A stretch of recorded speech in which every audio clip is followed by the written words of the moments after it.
Yes, welcome again to our YouTube channel. Kuri uyu mwanya rero ibintu bitangaje byanatunguye amahanga ni ukuba benshi bari bazi ko u Rwanda ari agahugu gatoya gafite abasirikare baciriritse ariko nta kintu na kimwe rushobora kuba rufite rwakirengera. Ariko Perezida Paul Kagame atunguranye amurika intwaro nshyashya ku buryo yazanye indi air defense system ishobora kurinda ikirere cy'u Rwanda zikaba ebyiri, ndetse akazana n'ibindi bisansu biri mu bwoko bwa Airshnik. Ibi bisansu rero bikaba ari byo bagiye kuba Kongo niramuka ibatatse bazifashisha mu gihe bazaba bari kurasa Kinshasa. Ibi ngibi rero ni ibintu biteye ubwoba kubera ko amahanga amenyereye ko u Rwanda ari igihugu gitoya gifite abasirikare, ariko ntibakeke ko gishobora kuba cyarakoze investment ihambaye mu bijyanye na gisirikare, ku buryo abantu bose babonye ibi bitwaro Perezida Paul Kagame yamuritse bose bakavuga ati kumbi ni kuriya igihugu cy'u Rwanda kirenze. Ariko ibi ngibi byanatunguranye cyane kuba igihugu cy'u Rwanda gikennye bafata nk'igihugu gikennye, ariko Kongo bakayifata nk'igihugu gikize kinakennye. Igihugu cy'u Rwanda cyarakoze investment ihambaye mu gisirikare kandi ari agahugu gatoya, ku buryo abantu bose babibaza ngo ese ubundi Perezida Paul Kagame ibi bintu abikora gute, cyane ko natwe abanyarwanda biba byaturenze. Nk'ubushize ubwo Kongo yabarasagaho bari bababwiye ngo nimuturasa turakoresha ubwirinzi bwacu bw'ikirere, natwe twajya tugira ngo ni ibihuha koko nta buhari, kuko ubundi izi ni intwaro zitunzwe n'ibihugu 25 ku isi gusa, mu bihugu 184 biri ku isi, ariko barasa ibisansu bigera muri 10 na bingara ku Gisenyi rwose ukajya kubona babizimirije mu kirere, ku buryo abaturage benshi bahise batangira kuvuga ngo ikosa ribo ntazongera gukora ni ikosa ryo kudatanga umusoro kugira ngo duteze igihugu cyacu imbere. By'umwihariko hari nk'umukire witwa Kazungu hari hakurya ku Gisenyi yagiye imbere y'itangazamakuru aravuga ati ngewe kubera ibintu mboneye hano, kubera intwaro mbonye, kubera uburyo ibisansu bisandariye mu kirere twamaze kwitegura urupfu, nta kintu kibaho cyazongera gutuma ndatanga umusoro.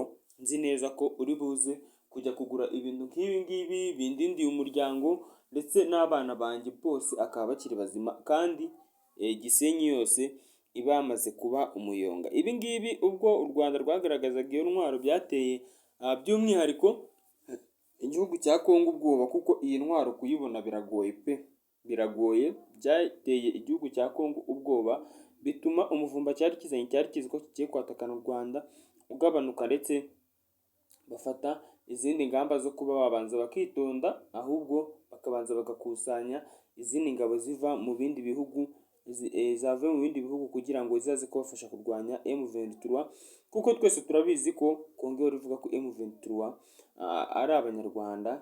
Impamvu bavuga ko ari abanyarwanda kuko ubundi buriya ikintu mutanazi M23 ni abanyarwanda, ahubwo ikibazo kiba gihari ni iki: ni abanyarwanda ariko bakatiweho imipaka, kuko kera abakoloni baza u Rwanda cyari igihugu kinini cyane kuko bari baracyaguye bakigeza kure, ahubwo abakoloni bazaga bakase imipaka.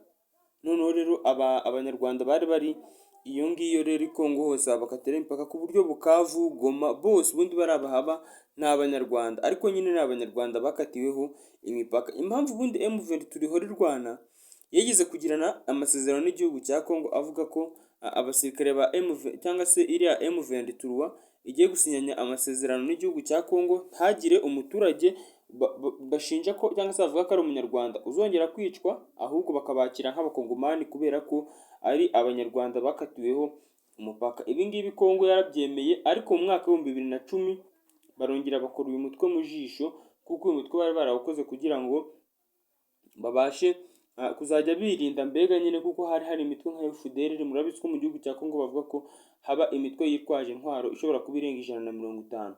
Rero abangaba bafashe iya mbere bashaka ibikoresho byo kuzajya birinda, bakora igisirikare gikomeye cyane, by'umwihariko kuko bari bazi ko isaha n'isaha igihugu cya Kongo gishobora kuzabataka kikabica kibabwira ko ari abanyarwanda. Ariko abangaba rero bose bari muri Ntara ya Kivu bari basabye Kongo ko yabahereza ubwenegihugu bw'Ubukongomani ikareka kubica, ndetse ikanabarinda, kubera ko nk'ubu ngubu gutya turi kuvugana abanyamurenge bari kubica ku bwinshi pe, bari kubica babamaze bavuga ngo musubire iwanyu mutahe, ku buryo noneho gutya n'abitwa abakongomani bari guhungira mu gihugu cy'u Rwanda. By'umwihariko ku cyumweru hashize ku mupaka wo ku Rwambere i Rusizi hanyuze abagera hafi muri 100 bagiye mu modokari zanditseho The Horizon. Abakunda gukora ingendo nyinshi murazizi nizo zaje kubareba, kubera ko babonaga ko mu gihugu cyabo byadogereye cyane, ko umutwe wa M23 uri kuvuga ko nyuma ko umaze gufata Goma ugiye guhita werekeza Bukavu, kuko Bukavu ni nini. Niwumva ngo Bukavu ni nini, umva ko Bukavu iruta hafi igihugu cy'u Rwanda. Bukavu kuko ntara Goma hose wumva ngo ni Goma, ni Bukavu. Bukavu ni nini cyane ku buryo iruta igihugu cy'u Rwanda.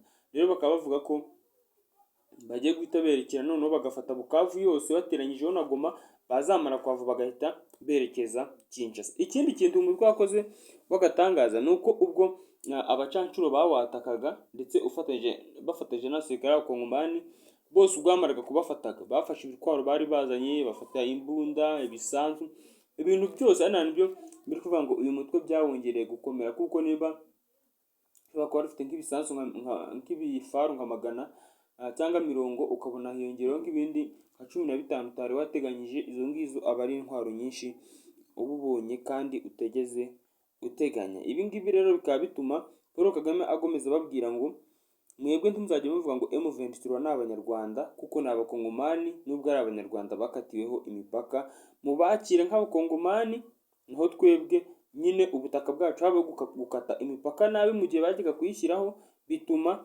abanyarwanda benshi basigara i Kongo, ku buryo gutya hari n'abavuga ko hari uduce tumwe na tumwe muri Kongo tukirimo abanyarwanda bagifite umwami, bataramenya uko kwambara bisa, mbega nyine bagifite wa muco wa gakondo wa kera, bibera mu mashyamba, batunzwe no guhiga.